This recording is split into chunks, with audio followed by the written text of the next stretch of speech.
નમસ્કાર દર્શક મિત્રો, અમારા ગડસાયા ઠાકોર યુટ્યુબ ચેનલમાં આપનું હાર્દિક સ્વાગત કરું છું। તો મિત્રો, આપણે જાણીતા સિંગર એવા બનાસકાંઠાના ટહુકતા મોરલા એવા રાકેશ બારટને તો આપ સૌ જાણતા જ હશો।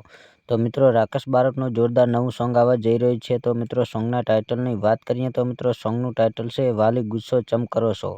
તો મિત્રો, આ સોંગ છે ક્યારે આવવાનું છે અને કઈ ચેનલમાં આવવાનું છે, તો વિડીયોમાં સંપૂર્ણ માહિતી આપેલી છે। તો મિત્રો, વિડીયો એન્ડ સુધી જોવા વિનંતી। અને મિત્રો, તમે અમારી ચેનલની અંદર નવા છો તો અમારી ચેનલને લાઇક, શેર અને સબસ્ક્રાઇબ કરવાનું ભૂલતા નહીં। અને આવા જ વિડીયો જોવા માટે અમારી ચેનલને અવશ્ય સબસ્ક્રાઇબ કરી નાખજો। અને ખાસ કરીને તમે કયા ગામથી વિડીયો જોવો છો તો તમારા ગામનું નામ ને તમારું નામ અવશ્ય લખજો, જેથી મિત્રો અમને ખબર પડે કે તમે કયા ગામથી વિડીયો જોવો છો। અને મિત્રો, તમે અમારી ચેનલની અંદર સપોર્ટ કરો છો તો આવો નવો સપોર્ટ કરતા રહેજો। તમારો ખૂબ દિલથી આભાર। અને વધુમાં વધુ આ વિડીયો તમારા મિત્રોને શેર કરવાનું ભૂલતા નહીં। તો મિત્રો, આ સોંગની વાત કરીએ તો મિત્રો, આ song Saregama Gujarati YouTube channel ઉપર આવવાનું છે। તો મિત્રો, સારેગામા ગુજરાતી ચેનલ ઉપર જઈ સોંગ જોવાનું ચૂકતા નહીં। અને અમારો વિડીયો તમને ગમે હોય તો લાઇક, શેર અને સબસ્ક્રાઇબ કરવાનું ભૂલતા નહીં। તો મિત્રો, ફરી મળીશું એક બીજા વિડીયોમાં। જય માતાજી।